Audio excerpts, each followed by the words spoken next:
The world is getting crazier. People are acting more and more insane. The end of the world is tomorrow. Tomorrow. There's only one thing to do when the world is falling apart. Listen to Basil and Gonz as they discuss this week's news and events through the lens of Bible prophecy. You are listening to Canary Crime News Talk.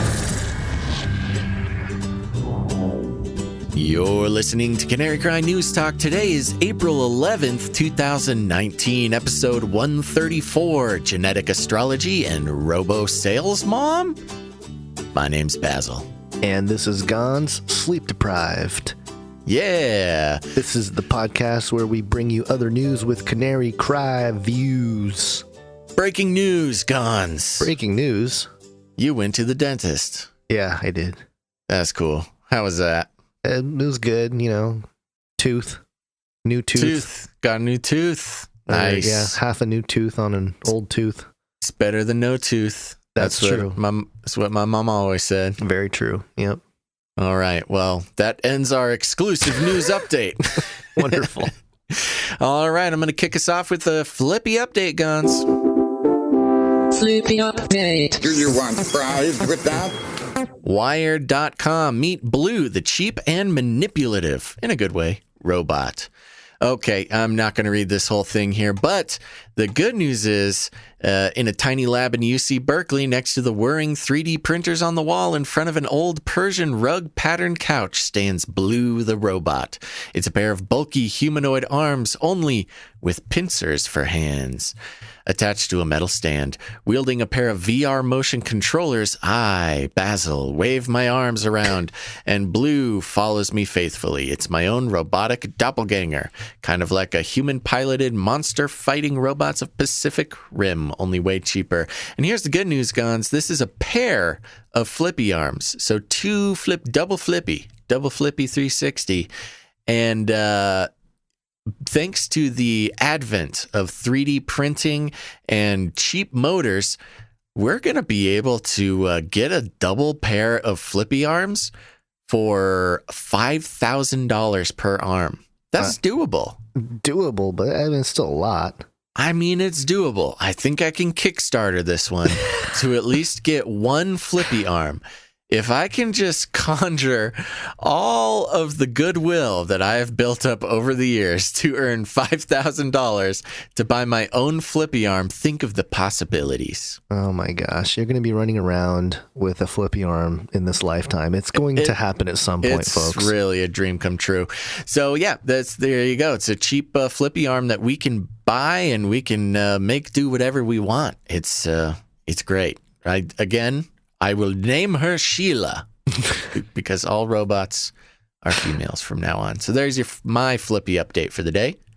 My flippy update is... Whoa, Gonz has cooler. A flippy update? This I must do. have something to do with something cool. Yeah, well, you know, I'm a quasi NBA basketball fan on the side when I'm trying to unwind and not think about the New World Order takeover of the universe. That's right. Business Insider, this basketball shooting robot is more accurate than Steph Curry from three-point range. Ooh. And Toyota has unleashed a 6-foot, 10-inch basketball shooting robot named Q3. He has a set of sensors on his torso to measure its distance from the basket and adjust its shots. In a recent test, the robot made 5 of 8 three-point shots. Yeah. And, I mean, he's got pretty good form. You know, the arm is pretty advanced, the flippy part of this this concoction, because really, you know, when you shoot a basketball, you're doing a little flip of the wrist. Yeah, very impressive. Yeah, I'm so impressed. I mean, I don't know. It's going to have to go toe-to-toe with the banana tossing robot. We'll see who's really the most accurate. The good thing is that the Q3 can't run, dribble, or pass. Mm-hmm. So he's not really a threat out on the floor yet. But so you Gons are still a little bit more effective on the court than this robot. I can move around a little more, but he's a standstill shooter. He can just sit there and, well, he can't catch, so that's a problem. Gons, but you're still my hoop star. Yeah, that's right. But he is 6'10", which means if I try to block him, I will hit his chin. It's a big boy. Yep. Big boy. Yeah. Okay. All right. Well, we're just going to breeze right on through those Flippy updates. By the way, if anybody is new to the show, Flippy is our colloquial name for the again, that word advent, the coming of single disembodied robot arms that are taking our jobs. The race of robot arms. That's right. Watch out, basketball players. Yep. But I'm going to get that robot arm for myself, and I can control it all day long. Okay, Gons. I have another little update for you here. Hit me with that data jingle. I am not capable of hatred. That's right. Here's the big news, Gons. Are you ready? Yep. Vox.com exclusive. Google cancels AI ethics board in response to outcry. Boom. Yep. They listened to our show and they said, you know what? Those two fellas, Basil and Gons, they've got some good heads on their shoulders. Let's cancel the AI ethics board. This week, Vox and other outlets reported that Google's newly created AI ethics board was falling apart amid controversy over several of the board members. Well, it's officially done falling apart. It's been canceled. Google told Vox on Thursday that it's pulling the plug on the ethics board. Yay! Do you have an applause jingle? I don't. I need to get one. I need the applause and I need the surprise, but with the crowd. I need all that stuff. Need I need all the sorts of basics. stuff. I'm a horrible soundboard guy. Maybe a banjo, some crickets. Got some like coins. That. A slide whistle. Hey, there you go. The board survived for barely more than 1 week, founded to guide, quote, responsible development of AI at Google. It would have had 8 members and met 4 times over the course of 2019 to consider concerns about Google's AI program. Those concerns include how AI can enable authoritarian states, how AI algorithms produce disparate outcomes, whether to work on military applications of AI, and more. But it ran into problems from the start. Thousands of Google employees and 2 incredibly good-looking podcasters signed a petition called for the removal of 1 board member, Heritage Foundation President Kay Cole James, over her comments about trans people and her organization's skepticism of climate change. Okay, maybe we didn't necessarily sign that petition, but don't start spreading fake apparently news, buddy. Google, it's so easy. Time to fact check. The Google employees did not like having a conservative on the AI board there. Ethics board. Meanwhile, the inclusion of drone company CEO Dean Gibbons reopened old divisions in the company over the use of company's AI for military applications. So yeah, they have this huge uproar about Google making AI drones for the military, and then they put a drone CEO on the board, the ethics board. And then when the conservative was voted out, it all fell apart. Here's my problem with this, okay? First off, if they were actually going to put something together to make a difference, I think they would be a little more resilient than a week to try. I mean, an ethics board, right? 2,300 of their employees signed a petition. That's the thing. These Google employees, they're learning that they actually have sway in what the company does. Sure. And they all listen that. to Canary Cry News Talk. Yeah, well, that's an obvious thing. But but I'm saying, as far as the conception of even having the idea and even having, moving forward with this thing, the AI ethics board, it seems like it was, just it was totally substantial.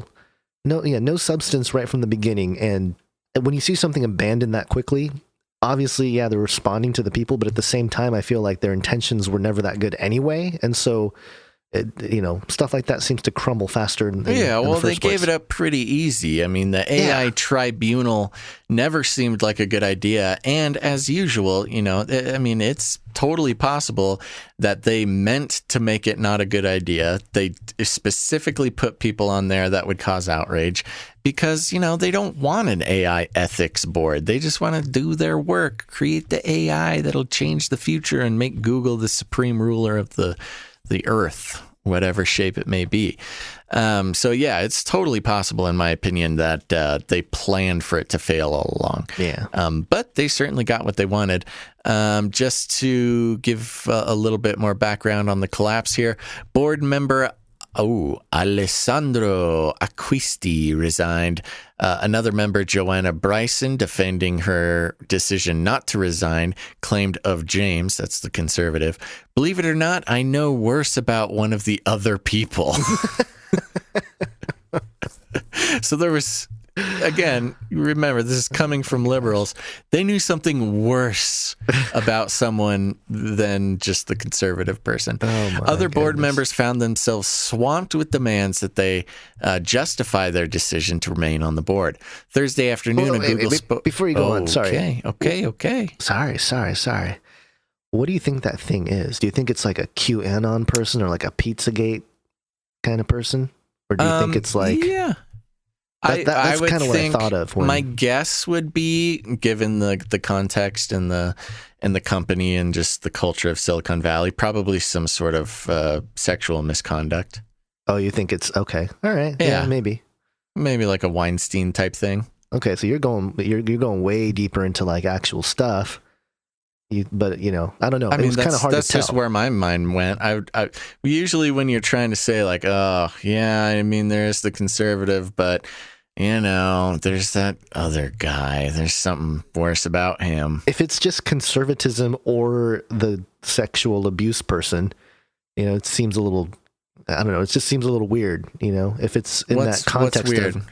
Well, because if they're like, oh, there's a conservative and then there's another one that's, I even know something worse. Yeah.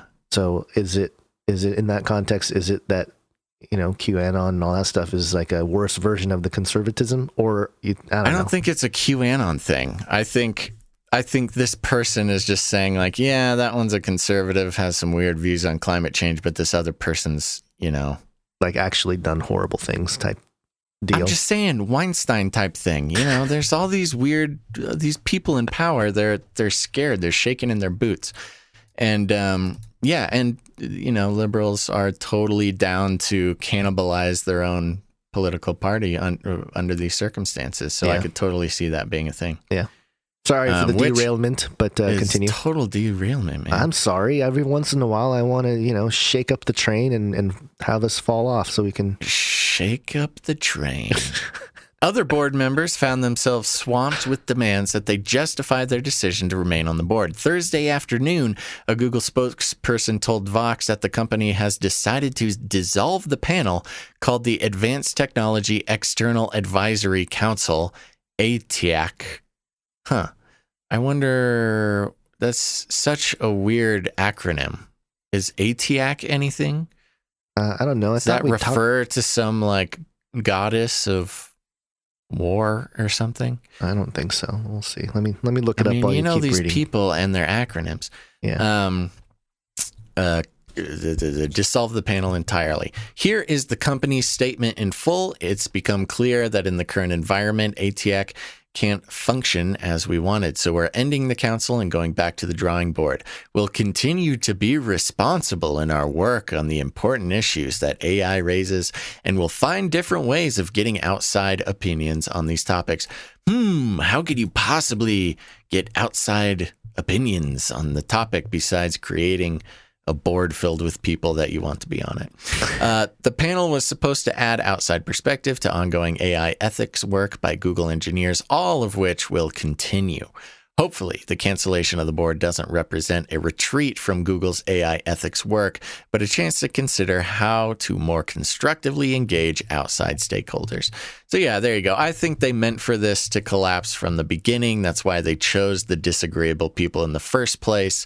And, if they put it, here's the thing. If I was the CEO of Google, I would say, yeah, just throw some disagreeable people on the board, pass around a petition at Google, and let 2,300 employees sign it. And so I get to look like a good guy. I listen to my employees, and I don't need this and all that stuff. And I don't need this dumb oversight board telling me what to do. So there you go. Thanks, Google, for taking over the planet. So who are they answering to? What's the What do you think was the purpose for starting it in the first place? I think it's public opinion. You know, think so? Where You think everybody's they all tried worried to- about. I mean, we're talking about it. Yeah, that's true. You know, where everybody's got their eye on Google, everybody's got their eye on artificial intelligence to make sure, you know, the ethics concerns are huge, not just in our circles, but in ethics circles around the world. And so I think it was very sort of progressive for Google to take agency. Take the initiative. Yeah, the initiative to create this, but I don't think they actually wanted it. So I think it was a planned fail. They get to look like the good guys and still don't have any oversight to the ethics on their AI. Yeah, that's true. Yeah, I think that wraps it up. I think I just about put a bow on that one for Yeah, you. that's good. Yeah. Well, you know, we made a call out to our listeners. Yeah. Those who want to contribute at a deeper level to Who feel called, a cosmic destiny given to them Yes. by God to add to the value of the show. Yes, and we asked for a DNA sting or one of those A jingle. jingles, and Peter from LA answered the Yeah. call. Peter And so- from LA came through, and I think he hit the nail on the head to your exact specifications. Let the tape roll. 'Cause I'm DNA. And just under Yeah. 7 seconds there to not get the copyright claim, I believe, right? Perfect. It was So it was good. perfect. It was tight. It was great. Thank you so much, Peter from LA. And that's right. That's our new DNA jingle, and that means it's DNA time. 'Cause I'm DNA. You and I need to get better at the rhythm of things when it comes to these jingles. Yeah, we've only done like 140 of these We things. still can't get it right. Forbes.com. Genetic astrology when ancient DNA meets ancestry testing. Commercial ancestry testing is enormously popular these days. If you haven't taken a test yourself, I bet you know someone who has. Thanks to technological advances in the last decade, businesses can now easily and cheaply take a high-resolution snapshot of a person's genomic variation at a fraction of the cost of sequencing the whole genome. Depending on the type of test employed, these snapshots can offer information about a person's ancestry and help identify genetic relatives. DNA can be used legitimately as a tool for genealogical and historical research, but there are also a lot of misleading and overhyped claims out there about what you can actually learn from your genome. This is the first in a series of posts, which I'm the author here for Forbes, is going to tackle some of the claims that commercial ancestry testing companies make. They'll help you distinguish between what's legitimate and what's genetic astrology. Ooh. We'll examine whether your DNA can actually tell you what sports you might be good at, what foods you ought to eat, and who you should date. But we'll begin this series with one of the most popular and important questions. Can your DNA connect you with your Viking, ancient Egyptian, or Stone Age ancestors? Evolutionary forces shape our genomes, which reflect our ancestors' histories of migration and intermarriage with people from other groups. Completely sequencing our genomes or characterizing thousands of DNA bases across the genome can teach us a lot about that history. Unfortunately, the popularity of ancestry testing has gone far beyond most people's understanding of genetics and evolutionary biology. Commercial ancestry companies are happy to step into the knowledge gap, offering to fulfill their customers' curiosity about their ancestral backgrounds with affordable genotyping and their own interpretations of the results. But they don't always fully disclose the limitations on what they can tell customers, and sometimes their interpretations look more like storytelling than something the actual science would support. The excellent resource Sense About Science puts it this way, quote, "It is well known that horoscopes use vague statements which recipients think are more tailored than they really are, referred to as the Forer effect. Genetic ancestry tests do a similar thing, and many exaggerate far beyond the available evidence about human origins. You cannot look at DNA and read it like a book or a map of a journey. For the most part, these tests cannot tell you the things they claim to. They are little more than genetic astrology." Ooh. Yeah. Okay, so we're talking about things like 23andMe and stuff like that. And Yeah. Well, yeah, and they'll get into some specifics here, but let me just continue on here because I think it kind of fills what you're asking or what you're talking about. I want to highlight one testing service as an example of what I would consider genetic astrology. There are many others. I'm only focusing on just one in order to illustrate the sorts of things consumers need to be mindful of while interpreting their genetic results. The company DNA Consultants has recently launched the Primeval DNA test, which claims to be the world's first available ancient DNA test series. Supposedly, it allows customers to experience. This is great here. The marketing is fantastic. Supposedly, it allows customers to, quote, experience all of history from the mammoth hunting Stone Age nomads to the founders of Judaism and onward through the centuries using cutting edge technologies that open exciting vistas of the future. I mean, I want to get it done now just to find out. Is this a time travel company? That's or what I'm saying, man. It's like, whoa. Experience the wonders of the ancient world. That's what I'm saying. It's like, give us your DNA and you can go on this adventure. This test is an attempt to address what is one of the biggest limitations in the claims of most ancestry tests currently on the market. Most companies compare your genome to those of living people from other populations across the world and then give you an estimate of which groups you are most similar to, giving rise to the common misconception that this is where your ancestors come from.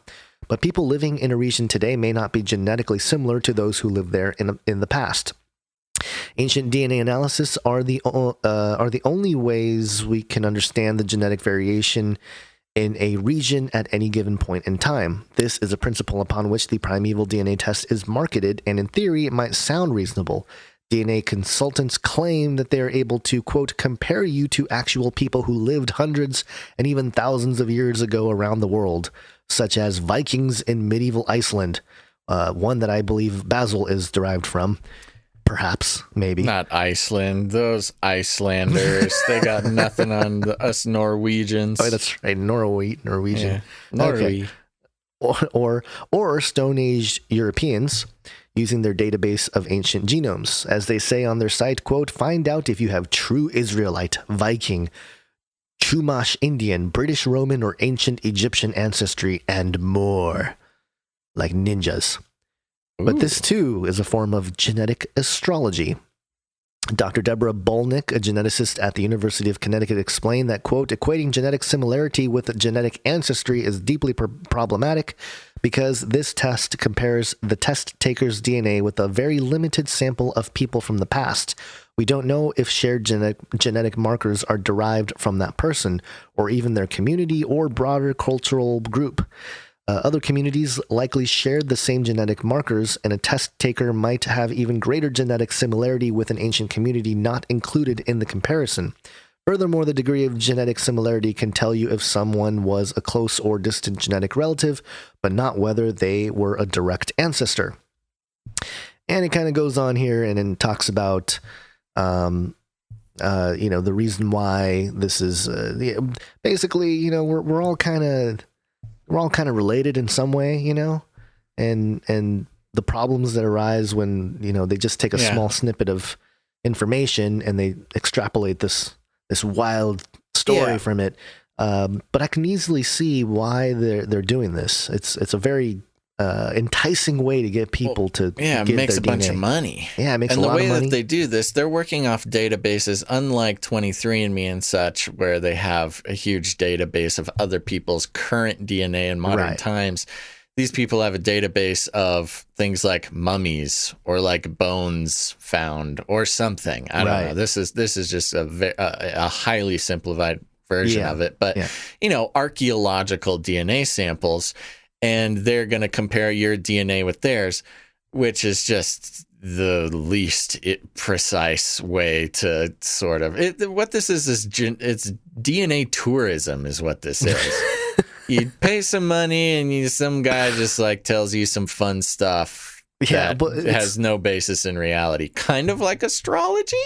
Kind of, yeah, and deriving meaning from patterns that are either random or are just like a larger patterns that exist, well, they can't be verified is the problem. Yeah, there's no way to verify. You find an archaeological set of DNA. Maybe you find it in Israel, and so you just assume it's all Israelite DNA, where in fact maybe it was, a caravan of East Asians coming through on a trade route or something. Right. I don't know. It's just highly imprecise, but it's very interesting. That term, genetic astrology, really caught my ear, and I think caught yours too. Yeah. I would. When we're talking about culture moving forward with this idea where, like there was a time when everybody just sort of knew your astrological sign, and you took information about your life and made decisions based on your astrological sign. Yeah. We are seeing that happen now with the DNA testing. So it's very interesting. Yeah. And it appears more scientific to people that aren't looking at the hard science of what's happening. Much like how astronomy did when in its early days. You had astronomy or astrology? Astrology. Okay. Astrology, back in the day, you had these guys looking at the stars, and they were the scientists of the time. With big long beards and robes with pointy hats. How many of those people do you think took advantage of their position of authority when it comes to like reading the stars and things like that? I think it's a mix. I think the real question is, did they do it knowingly? Maybe did they believe in it themselves or not? Right. I think is the question. Sure. And I think this company knows that that's just silly. Yeah. Yeah. Look, this DNA has a hand. You have a hand. You are related to this ancient Egyptian king. and then but you know what's funny? I'm going to make I have the idea. Yeah. Okay. We're going to start a genetics company, and we're going to charge, a nominal fee. Yeah. Let's call it $49.99. And you send us your DNA. We throw it in the trash, and we send you a little packet that says you're related to Noah. We'll have a random generator of Bible characters that you will be linked to. Because that's lying. At least we just give everybody Noah. It's just called we just give everybody Noah. Yeah, everybody gets Noah. Oh, okay. Yeah. There you go. That makes sense. Okay. All right, Gonz, I have one little update before we land the plane here. Mm-hmm. I'm a little Speaking tired. of the beast system. Oh. Speaking of the beast system. Beast system. Futurism.com. Robocalls are on the rise, with nearly a third of all phone calls now made by automated dialing machines programmed to play a pre-recorded message as someone answers. Now, experts are predicting that the annoying calls are destined for a high-tech and highly disturbing next level of evolution. Hello. Scammers using voice mimicking AIs to make their pre-recorded messages sound like your friends and family. That's right. You're going to be getting robocalls from your mom to, I don't know, get a new credit card or something. So keep an eye out for that. I need to tell my whole family about this because, they just need to know that I'm not going to call and try to sell them a credit card or, I don't know, something else. I wonder if there's language barriers with this. Probably. I'm not targeted because they don't have the Japanese translators. Little old quite Japanese yet. lady calling you. That's funny. So there you go. Little update. We had talked about the voice mimicking software long ago, and it's going to be applied to your robocalls. So be very careful. All right, Gonz, you good? I'm good. All right, everybody. We are about to record the extended report on Patreon. That's right. Another episode of Canary Cry News Talk. A little bit more loosey-goosey. We're going to be talking about some things. Let's see. We got a Birds Aren't Real update. Reality is an illusion. Think of that. And hackers hacking Tesla autopilots. And we might poke around at Alex Jones's deposition about Pepe the Frog. So if you want to get in on that, go to patreon.com/CCNT. That's patreon.com/CCNT. Sign up, get the rewards, get the bonus episodes. We're all having a good time over there. Also, make sure to leave ratings and reviews on iTunes. It helps a lot. Bumps us up in the list. If you can't support us financially, please consider leaving a rating and a review. It goes a long way to help out the show. And if you haven't done it yet, if you got people who aren't listening to Canary Cry News Talk, grab them by the face and shake it. That's right. I want to